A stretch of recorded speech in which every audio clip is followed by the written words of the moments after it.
디모데후서 3장 12절에서 17절을 봉독해 주시기 바랍니다. 디모데후서 3장 12절에서 17절입니다.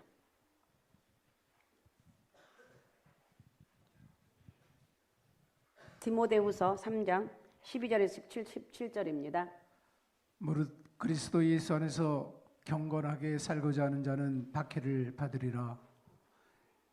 악한 사람들과 속이는 자들은 더욱 악하여져서 속이기도 하고 속기도 하나니, 그러나 너는 배우고 확실한 일에 거하라. 너는 내가 누구에게서 배운 것을 알며 또 어려서부터 성경을 알았나니, 성경은 능히 너로 하여금 그리스도 예수 안에 있는 믿음으로 말미암아 구원에 이르는 지혜가 있게 하느니라. 모든 성경은 하나님의 감동으로 된 것으로 교훈과 책망과 바르게 함과 의로 교육하기에 유익하니, 이는 하나님의 사람으로 온전하게 하며 모든 선한 일을 행할 능력을 갖추게 하려 함이라. 아멘. 아멘. 자, 오늘 제목은 영원불변의 진리인 하나님의 말씀입니다. 자, 우리 한번 같이 제목을 한번 읽어봅시다. 큰 소리로 자, 같이 읽습니다. 시작. 영원불변의 진리인 하나님 말씀. 영원불변 진리의 하나님 말씀입니다. 오늘은 자녀, 제가 새벽에도 요즘 이렇게 하다 보니까 자녀 교육에 대해서 어제도 얘기했는데, 오늘 또 자녀에 대해서 말씀이 그렇죠. 말씀이 그러는 한번 자녀들의 교육에 대해서 살펴보겠습니다. 부모라면 누구나 자녀들의 교육에 관심이 많습니다. 특히 우리나라 부모들은 교육열이 세계에서 둘째가라면 서러울 정도예요. 그래서 교육의 문제라면 전 국민이 열을 냅니다. 당연한 일이죠. 하지만 참 교육이 무엇인지 잘 모르면서 열을 내는 경우가 허다합니다. 그것이 오늘 우리들의 문제라는 거예요. 그런데 문제가 있는데, 우리가 여기에 문제가 있는데 공부하는데 과연 바른 교육이 이루어지고 있느냐, 여기를 생각해 보자는 거예요. 자녀들에게 많은 공부를 시키면서 지식이 많아지고 기능이 좋아지고 있기는 한데, 과연 그게 교육이냐 하는 것입니다. 예전보다 학력은 높아져 있는데 오히려 세상 갈수록 부패해지고 험악해져 가고 있습니다. 여러분 생각해 보시기 바랍니다. 공부 많이 하고 대학 졸업하고 박사가 되어도 사람의 내면이 참 인간의 모습으로 형성되지 못하면 말짱 헛일이라는 것입니다. 진정한 교육은 인간의 내면을 변화시키는 것인데, 자, 인간의 내면을 변화시키는 것인데 가장 중요한 핵심을 빼놓고 지식만 주입한들 무슨 소용이 있겠는가 말입니다. 2007년에 하버드 여성으로 최초로 하버드 대학교 총장으로 드루 길핀 파우스트가 취임을 했습니다. 하버드 역사상 최초의 여성 총장이라 화제가 됐는데, 그분이 취임사 중에 이런 말을 했습니다. 교육은 사람을 몫으로 만드는 게 아니라 몫을 사람으로 만드는 것이다. 이 무슨 말이냐면, 교육의 본질은 지식이나 기능을 집어넣어 주는 게 아니라 지식이나 기술을 사용할 수 있는 참 인간을 만드는 것이라고 말하고 있습니다. 컴퓨터로 말하면 하드웨어보다 소프트웨어가 더 중요하다는 거예요. 소프트웨어가 신통치 못하면 아무리 좋은 하드웨어를 갖고 있어도 고철 덩어리에 불과하다는 거예요. 그런 점에서 지식이나 기능 위주의 교육은 절름발이 교육이라는 거예요. 사실 지식이나 기능은 어디까지나 도구에 불과합니다. 중요한 것은 그것을 어떤 목적으로 어떻게 사용하느냐, 이게 더 중요해요. 이렇게 생각해 보면 영어 뭐 여러 가지 지식보다 더 중요한 것이 뭐냐? 성경 교육이란 성경 교육, 말씀 교육. 늘 성경을 읽고 배우고 가르치는 생활이 중요하다는 것입니다. 말하자면 성경이란 바다에 풍덩 빠지듯이 몰입될 때, 성경이 그러니까 몰입될 성령의 이끌림과 성령의 그 역사 안에서 말씀 앞에 몰입이 될 때 내면이 변화가 됩니다. 세상의 지식은 인간 내면을 변화시키지 못해요. 인간의 겉모습만 변화시킬 뿐이라는 거예요. 그러나 성경은 살아계신 하나님 말씀으로 인간의 내면을 넉넉하게 변화시킬 수가 있습니다. 자, 그러면 성경은 무엇이냐? 하나님 말씀이고 영원불변의 진리라는 것입니다. 오늘 성경 말씀을 보면 성경이 어떤 책인가를 설명하고 있는데 16절을 한번 읽어주시기 바랍니다. 장로님 16절.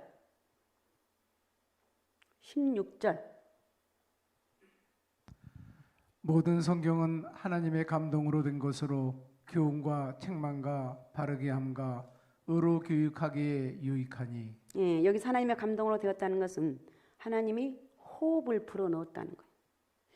다른 말로 하면 하나님의 영감으로 되었다는 말입니다. 이게 무슨 말입니까?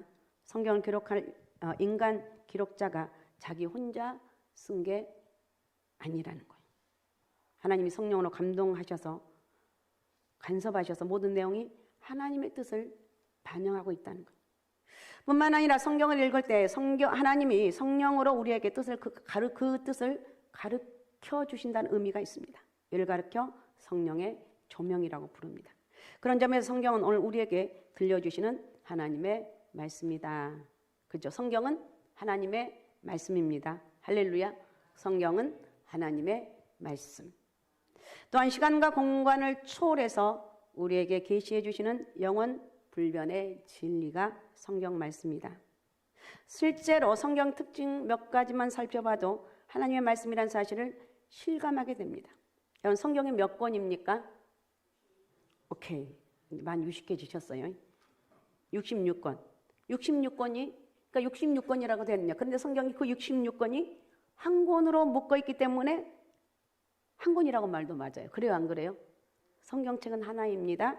맞습니다. 성경책은 66권이 이것도 맞는 말이에요.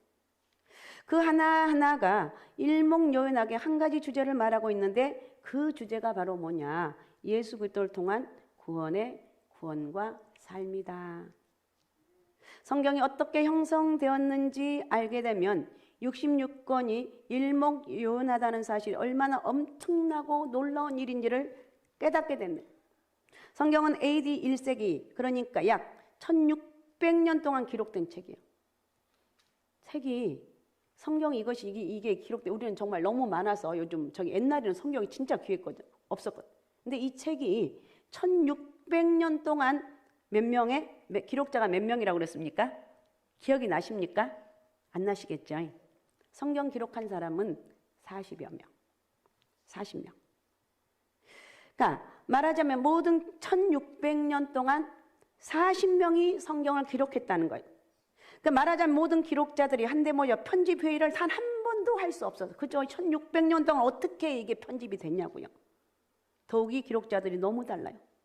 베드로는 불황무식한 어부 출신이고 모세나 바울 같은 사람은 학문에 능한 사람입니다. 그런데 66권이 완전한 통일성과 정확 무호성을 갖고 있어서 66권이 한 권이 된 거예요. 그리고 이후 한 번도 베스트셀러 자리를 내준 적이 없습니다. 성경은. 정말 신비로운 책이 성경인데 요즘 너무 흔하다 보니까 성경에 대해서 굴러다니는 게 성경이라 오늘 이렇게까지 되었는데 이게 축복인데도 이걸 모르는 우리 연약함을 우리는 좀 회개할 수 있어야 됩니다. 이렇게 따져보면 성경은 하나님 말씀일 수밖에 없다는 결론에 도달할 수가 있다는 것입니다. 그러면 성경과 인생, 성경과 내 인생은 어떤 것인가? 성경은 나에게 어떤 것이냐는 거예요. 성경은 여러분에게 어떤 거예요?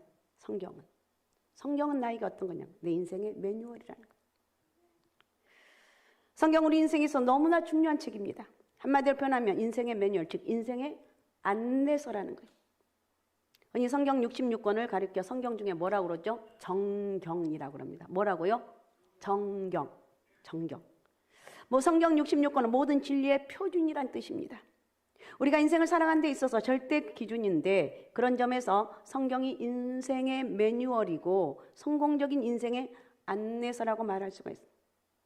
그러면 성경이 구체적으로 우리 인생들에게 무엇을 제시해 주냐는 거예요. 어떤 것들을 제시해 주냐는 거예요. 성경이 우리에게 먼저 첫 번째 구원의 길을 제시해 주고 있습니다. 성경은 우리에게 구원의 길을 안내해 주는데 15절 한번 읽어주시기 바랍니다. 15절. 또 어려서부터 성경을 알았나니 성경은 능히 너로 하여금 그리스도 예수 안에 있는 믿음으로 말미암아 구원에 이르는 지혜가 있게 하느니라. 아멘. 성경은 우리에게 먼저 구원의 길을 말하고 있습니다. 구원에 이르는 지혜가 있게 하느니라 그랬습니다. 15절의 마지막 분. 성경은 예수 그리스도 하나님의 아들이신 것과 대속의 십자가를 증거해 주고 있습니다. 그 말씀을 듣고 믿음으로 구원을 얻게 되었습니다. 로마서 10장 17절도 읽어주시기 바랍니다. 그러므로 믿음은 들음에서 나며 들음은 그리스도의 말씀으로 말미암았느니라. 아멘. 그러니까 믿음은 뭘로 말미암는다고요? 듣는 거. 말씀을 듣는 거로 들음에서 나고 들음은 그리스도의 말씀으로 말미암느니라. 성경 말씀을 들을 때 우리 마음속에 믿음이 생긴다는 거예요. 좀 더 구체적으로 말하면 에베소서 1장 13절을 읽어주시기 바랍니다. 그 안에서 너희도 진리의 말씀 곧 너희의 구원의 복음을 듣고 그 안에서 또한 믿어 약속의 성령으로 인치심을 받았으니 아멘. 아멘. 성경 말씀을 통해서 예수 그리스도 십자가 복음을 들을 때 믿음이 생기는데 오늘 예배를 통해서 말씀을 지금 듣고 있는 시간입니다. 말씀을 들으면서 이 말씀이 믿어지고 이 말씀 속에 역사하신 하나님의 성령의 조명이 여러분 가운데 임하시기 바랍니다. 네, 그런 하나님 은혜가 임해야 돼요. 믿음이 생겨지는 거예요. 그때 성령으로 믿음이 생겨지고 성령으로 딱 인쳐준다는 거예요. 인치는 게 뭐예요? 오늘날 말하면 도장을 찍는다는 거예요. 말하자면 입국 비자에 스탬프를 찍어주듯이 믿는 성도가 죄와 영원한 사망에서 구원받고 천국 영생을 얻었음을 확증해 주는 거예요. 그래서 나는 예수님으로 그리스도로 말미암아 구원을 얻었습니다. 나는 어떤 일이 있어도 지옥 가지 않고 저주 가운데 있지 않고 나는 하나님의 축복의 통로가 되었습니다. 이런 인치심의 은혜가 우리 가운데 있어야 될 줄로 믿습니다. 자, 이런 모든 과정이 성경 말씀을 들을 때 이루어진다는 거예요. 여러분 인생에서 구원의 문제보다 더 중요한 게 어디가 있어요? 지옥 가는가 천국 가는가 이것보다 더 중요한 게 어디가 있느냐는 거예요. 세상에서 부귀영화 누린다고 할지라도 누리고 정말 출세한다 할지라도 구원받지 못하면 영원히 멸망한다면 아무 소용이 없다는 거예요. 절대 우리는 구원이 내가 천국 가는 것이 어떤 것보다도 귀한 것 그것이 예수 그리스도를 믿음으로 나는 천국 백성이 되었습니다. 할렐루야. 자, 그래서 예수님 뭐라고 말씀하시는가? 마태복음 16장 26절입니다. 사람이 만일 온 천하를 얻고도 제 목숨을 잃으면 무엇이 유익하리요? 사람이 무엇을 주고 제 목숨과 바꾸겠느냐? 아멘. 아멘. 억만금보다 육신의 생명이 귀하죠. 억만금 아낀다고 목숨을 포기할 수 있는 거예요. 그렇다면 하물며 영원한 생명은 영원 무궁한 생명은 얼마나 영혼에 대해 생명은 귀한 것이냐는 거예요. 영원 구원의 문제는 인생에서 그 무엇과 바꿀 수 없는 최상의 가치예요. 우리가 구원받은 것 어떤 것 하고도 바꿀 수 없는 최상의 가치. 내가 영원 구원을 받았다. 나 구원받았네. 너 구원받았네. 우리 모두 구원받았네. 나는 구원받았습니다. 이렇게 외쳐도 괜찮아요. 이거는 여러분 오늘 같은 이렇게 기도할 때 나는 구원받았습니다. 주님 세상에 어떤 것으로도 비교할 수 없는 이 구원의 은혜를 받았는데 이러면서 선포하는 거예요. 얼마나 귀한 거예요. 저와 여러분은 다 구원받은 줄로 믿습니다. 구원받았다는 거예요. 미국 인디애나주에 라이언 화이트라는 소년이 있었습니다. 그는 13살에 혈루병에 걸려서 병원에 입원했는데 그런데 치료 도중에 병원 측의 실수로 수혈 과정에서 옛날에 한창 에이즈가 유명했죠. 감염되었습니다. 졸지에 아무런 조치도 못하고 죽음만 기다린 신세가 됐는데 얼마나 황당한 일입니까? 그러나 그 소년은 부모도 누구도 원망하지 않고 항상 밝은 모습으로 오히려 주위 사람들을 위로를 했습니다. 그 소년의 사연이 보도되자 전 미국인이 큰 감동을 받았습니다. 그 당시 대통령 레이건과 가수 마이클 잭슨 등 유명한 인사들이 줄을 이어서 방문했습니다. 그런데 일반 신문에 보도되지 않는 내용이 크리스천 잡지에 실렸는데 아빠와 아들의 대화록입니다. 소년의 아버지가 아들에게 이렇게 말했습니다. 아들아 미안하다. 내가 더 이상 아무런 선물도 줄 수 없어. 정말 미안하구나. 소년이 웃으며 대답합니다. 아니요 아빠. 저는 지금까지 너무 많은 선물을 받으며 살았어. 특히 아빠는 제게 가장 큰 선물을 주셨습니다. 천국 열쇠를 주셨잖아요. 저는 어려서부터 교회에 데리고 나가셨고 저를 어려서부터 교회에 데리고 나가셨고 그래서 제가 예수님을 믿게 되었잖아요. 저는 죽음이 두렵지 않아요. 죽어도 천국인걸요. 그리고 그 소년은 몇 년 살지 못하고 18살에 천국으로 떠났습니다. 인간적으로 보면 너무 슬픈 이야기지만 하나님은 소년을 통해서 많은 사람들에게 천국의 실제를 증거하고 큰 영광을 받으셨다. 여러분 그렇죠? 내 자신을 위해서 그리고 우리 자녀를 위해서 가장 큰 축복은 예수 믿고 구원받는 것.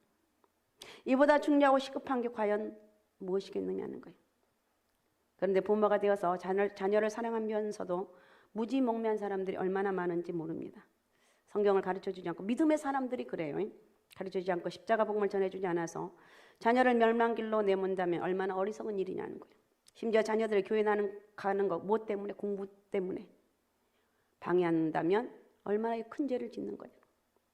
학교에서 조기 일찍 졸업하는 것은 자랑스러운 거죠. 그러나 학교에서 신앙 조기 졸업하는 것은 영원히 신앙을 버리게 되는 위험천만한 일이라는 거예요. 그런데 이 위험한 일을 감행하는 부모들이 있다는 거예요. 어쨌든 요즘 너무 많아서 이런 말 하기조차도 그러는데, 그러나 부디 저와 여러분은 성경을 통해서 구원의 길을 발견하고 자녀들에게 구원의 길을 안내해주는 지혜로운 하나님의 사람들이 되시기 바랍니다. 지혜로운 하나님의 사람이 되어야 돼요. 그 다음에 의의 길, 두 번째 의의 길인데, 성경은 우리에게 의의 길을 안내해주고 있습니다. 여기서 의라는 말은 쉽게 말해서 정직이라고 이해하면 됩니다. 정직은 인간의 최소한의 도리입니다. 그게 안 되어서 죄인이고 구원을 위해서 십자가의 은혜가 필요한 것입니다. 하지만 구원을 받은 후에는 성경의 기준대로 살아야 되는 거예요.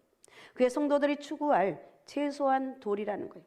우리가 그렇게 작정하고 순종할 때 하나님이 성령을 인도해 주니까, 중요한 건 뭐, 내가 말씀을 들으면서 난 저거 못해, 내가 저건 할 수 없어, 이러면 거기서 그냥 스톱하는 거예요. 그러나 말씀을 들으면 심각하게, 저게 하나님 말씀인데, 하나님 제가 저렇게 하고 싶은데, 저러면 하고 싶어도 나라는 존재는 죄성이 너무 많아가지고 할 수 있는 힘이 없어요. 순종할 수 있는 능력이 없어요. 그래서 내가 그때 예배를 드리면서 하나님, 내가 하나님 말씀 앞에 순종할 수 있는 은혜를 주시옵소서, 은혜를 달라고 기도하는 거예요. 그렇게 할 때 성령으로 인도해 주신다는 거예요. 아셨습니까? 성령으로 인도해 주시는 거예요. 자, 16절 다시 한번 본문 16절 같이 읽어주시기 바랍니다. 모든 성경은 하나님의 감동으로 된 것으로 교훈과 책망과 바르게 함과 의로 교육하기에 유익하니. 아멘. 성경은 우리에게 의의 길을 가르쳐 줍니다. 거기서 벗어나면 책망하고 교정해 줍니다. 너 잘못 가고 있어, 책망하고 교정도 해줘. 그리고 반복해서 바른 길을 가도록 훈련을 시켜줍니다. 우리는 이렇게 해서 의의 길을 걸어가고 정직한 삶을 살아가게 해줍니다. 물론 쉽지 않습니다. 우리가 사는 이 세상은 죄악으로 가득 찬 곳이기에 마귀가 우리를 유혹하고 불의 길로 인도하려고 이끌어가려고 애를 쓰고 순간적으로 넘어가요. 그래서 하나님, 나를 성령으로 이끌어주시고 이 죄악 많은 세상에서 내가 정말 하나님의 원하시는 그런 삶을 살게 해 주옵소서. 이게 우리가 기도할 부분이에요. 그죠? 기도할 때 하나님 우리 인생을 책임져 주신다는 거예요. 자, 오늘 본문 12절, 13절을 읽어주시기 바랍니다. 12절, 13절. 무릇 그리스도 예수 안에서 경건하게 살고자 하는 자는 박해를 받으리라. 악한 사람들과 속이는 자들은 더욱 악하여져서 속이기도 하고 속기도 하나니. 예. 아멘. 그러면 내가 하나님 말씀대로 살기를 이렇게 이제 결단하면 좋은 일이 있어야 되잖아요. 근데 12절에 그리스도 예수 안에서 경건하게 하고 살고자 하는 자는 뭐가 있다고요? 박해를 받는. 저건 맞냐? 저 상가의 소망교회 다니는 장로라고 말이야. 아이고, 뒤에서 숙덕숙덕 꼴값하고 있다고 별의별 욕을 다 해요. 우리 예수 믿는 사람들은 절대 믿음의 사람들, 그 사람 열심히 하면 인정해주고 이렇게 해줘야 돼. 아유, 지가 뭐라고, 이렇게 하면 안 된다. 그런데 그리스도 안에서 경건하게 살고자 한다는 박해가 있어요. 그래서 믿음을 지키기 힘든 거예요. 잘하면 너 잘한다, 잘한다, 정말 잘한다 이렇게 칭찬해줘야 되는데 그게 안 된다는 거예요. 그러면서 13절에 보면 악한 사람들과 속이는 자들은 더욱 악하여져서 속이기도 하고 속기 더 악하게 믿음의 사람들 넘어뜨리려고 몸부림치는 거예요. 여러분이 여기 앉아있는 여러분들, 금요기도 올라오는 게 쉬웠습니까? 어쩔 때는 내가 올라가고 싶어도 환경이 못 올라갈 수가 있어. 어쩔 때는 환경이 다 돼 있는데 내가 갑자기 가기 싫어. 뭐야, 가긴 뭘 가, 금요일인데, 주일도 아닌데. 별의별 환경 여건으로 나를 넘어지게 한다는 거예요. 우리는 그걸 이겨야 돼요. 내 힘으로 하는 것이 아니라 주님의 주신 은혜로 이길 수가 있어요. 어쨌든 의의 길을 걸어가면 박해가 있습니다. 세상의 사람들은 속이기도 하고 속기도 합니다. 좀 더 구체적으로 말하면 말세의 세상 풍조를 설명한 대목이 나오는데 디모데후서 3장 1절에서 4절을 읽어주시기 바랍니다. 너는 이것을 알라. 말세에 고통하는 때가 이르러 사람들이 자기를 사랑하며 돈을 사랑하며 자랑하며 교만하며 비방하며 부모를 거역하며 감사하지 아니하며 거룩하지 아니하며 무정하며 원통함을 풀지 아니하며 모함하며 절제하지 못하며 사나우며 선한 것을 좋아하지 아니하며 배신하며 조급하며 거만하며 자만하며 쾌락을 사랑하기를 하나님의 사랑하는 것보다 더하며. 네, 아멘. 어쩌면 오늘날 현대하고 똑같이 현세의 모습이잖아요. 말세에 따르면 고통이 참 많아요. 고통하는 때가 이르러 사람들이 그 이유가 뭐냐? 자기를 사랑하고 돈을 사랑하고 사랑하고 자랑은 나 돈 많아. 또 교만하고 나 많이 배웠어. 또 비방 저 사람 뭐 꼴값 한다는 등.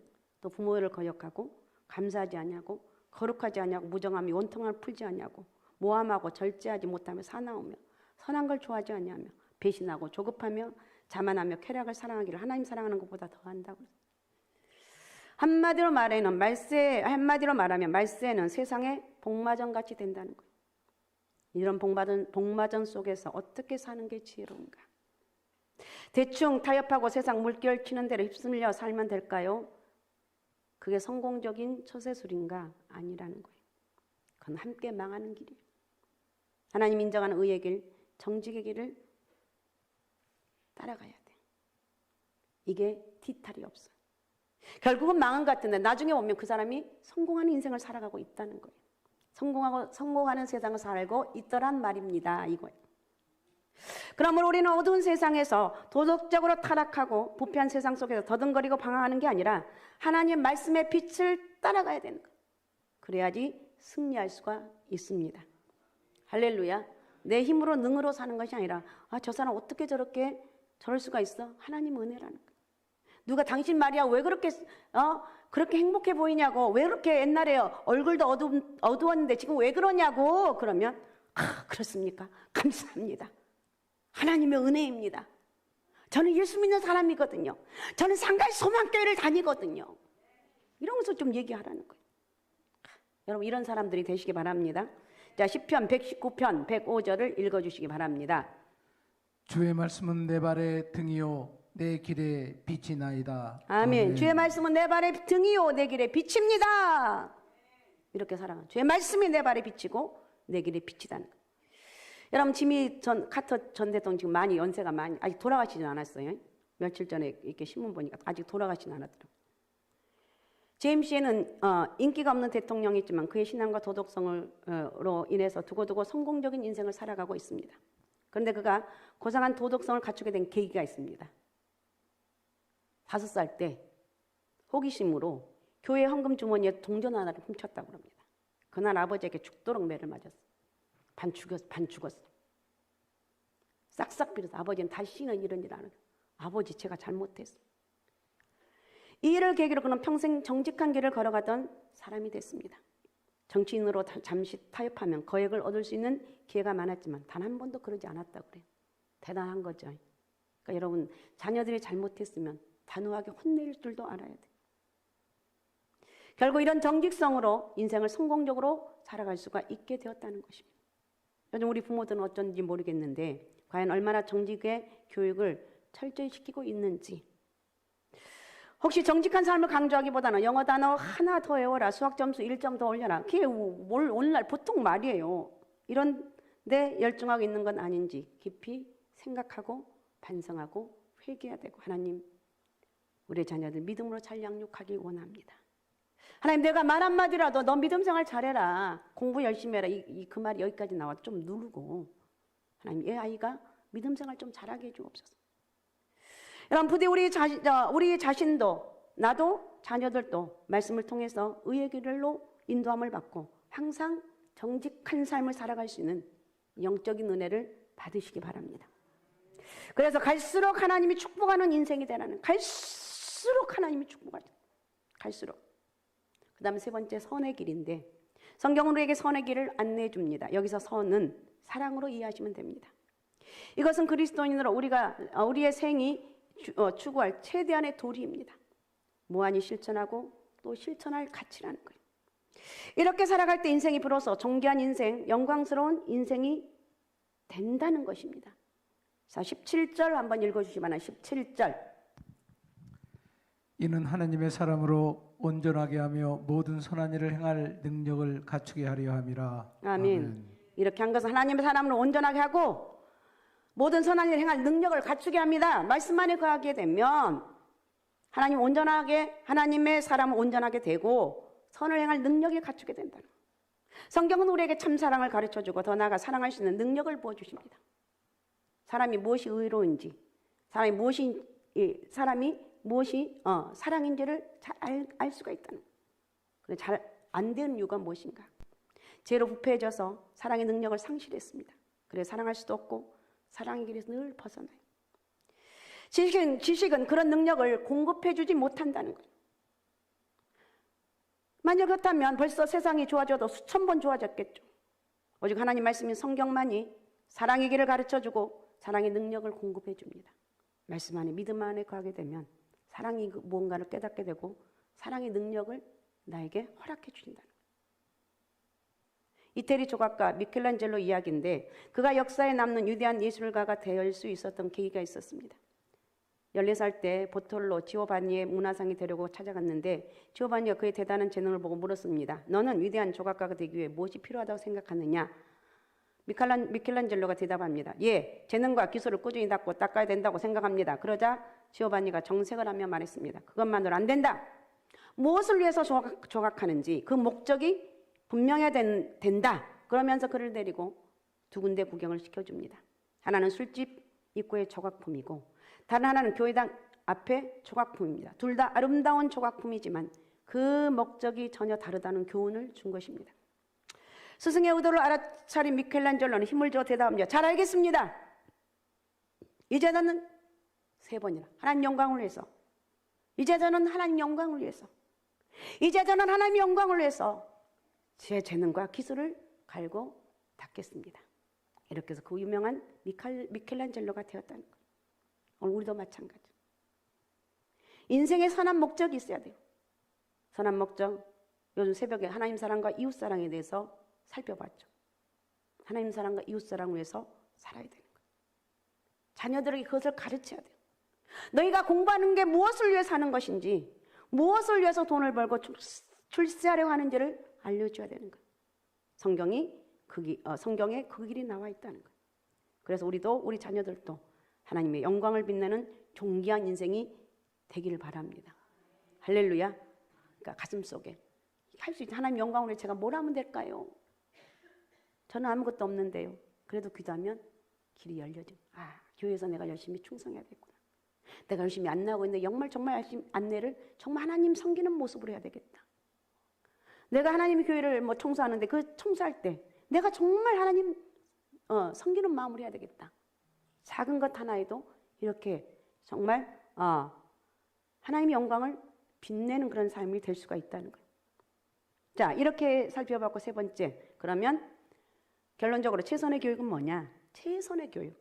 우리 부모님들 그렇고 여러분들 예배드리는 여러분들 내 인생에 내 후대들에게 가르쳐야 될 최선의 교육이 뭐냐? 그것이 바로 성경 교육이라는 거예요. 두말할 것 없이 성경 교육이라는 것. 이건 시공을 초월해서 항상 승리할 수 있는 온전한 기준. 하나님 말씀이라는 거예요. 여러분 유대인들을 보면 이스라엘 본토에 900만 명, 미국을 비롯한 세계 등지에 디아스포라가 1500만 명에 불과하는 아주 작은 민족입니다. 그런데 세계를 움직이고 특별히 미국을 주락펴락합니다. 쥐었다 폈다. 제가 이렇게 쭉 살펴봤어요. 한번 인터넷 찾아봤어요. 빌 게이츠, 그러니까 유대인입니다. 빌 게이츠가 원래 유대인이래요. 너무 잘 알죠. 마이크로소프트 창업자, 그 다음에 스티브 잡스, 애플 창업자, 위런 버핏, 미국의 대표적인 투자자, 마크 저커버스, 페이스북 창업자, 레리 페이지, 구글 창업자, 그 외에도 미국을 지배하는 사학과 대부분들이 유대인이라고 그래요. 100년이 넘도록 역대 노벨상 수상자 명단에서 유대인들이 빠진 적이 한 번도 없다고 합니다. 한 노벨상 그 부분이 한 7개인가 되더라고요. 한 번도 빠진 적이 없다는 거. 자, 오늘 새벽에는 어저께인가 한 30% 된다고는 아니에요. 한 번도 빠진 적이 없다. 그 비결이 뭐냐? 그들이 원래 똑똑해서 그런 게 아니라 한 권의 책, 한 권의 건물 때문이에요. 한 개의 건물, 한 권의 책과 한 개의 건물. 성경과 회당, 교회당이라는 거예요.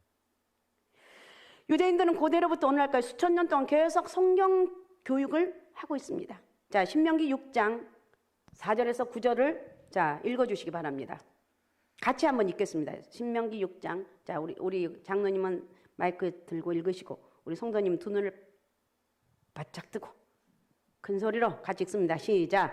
이스라엘아 들으라. 우리 하나님 여호와는 오직 유일한 여호와이시니 너는 마음을 다하고 뜻을 다하고 힘을 다하여 내 하나님 여호와를 사랑하라. 오늘 내가 내게 명하는 이 말씀을 너는 마음에 새기고 내 자녀에게 부지런히 가르치며 집에 있었든지 길을 갈 때든지 누워 있을 때든지 일어날 때든지 이 말씀을 강론할 것이며 너는 또 그것을 내 손목에 매어 기호를 삼으며 내 미간에 붙여 표로 삼고 또 내 문설주와 바깥문에 기록할지니라. 아멘. 오직 말씀. 이게 바로 뭐냐? 쉐마 교육. 그러니까 신명기 6장 4절에서 9절을 쉐마 교육이라고 그럽니다. 쉐마는 이스라엘 히브리 말로 들으라입니다. 들으라. 이스라엘아 들으라. 쉐마. 이스라엘아 들으라.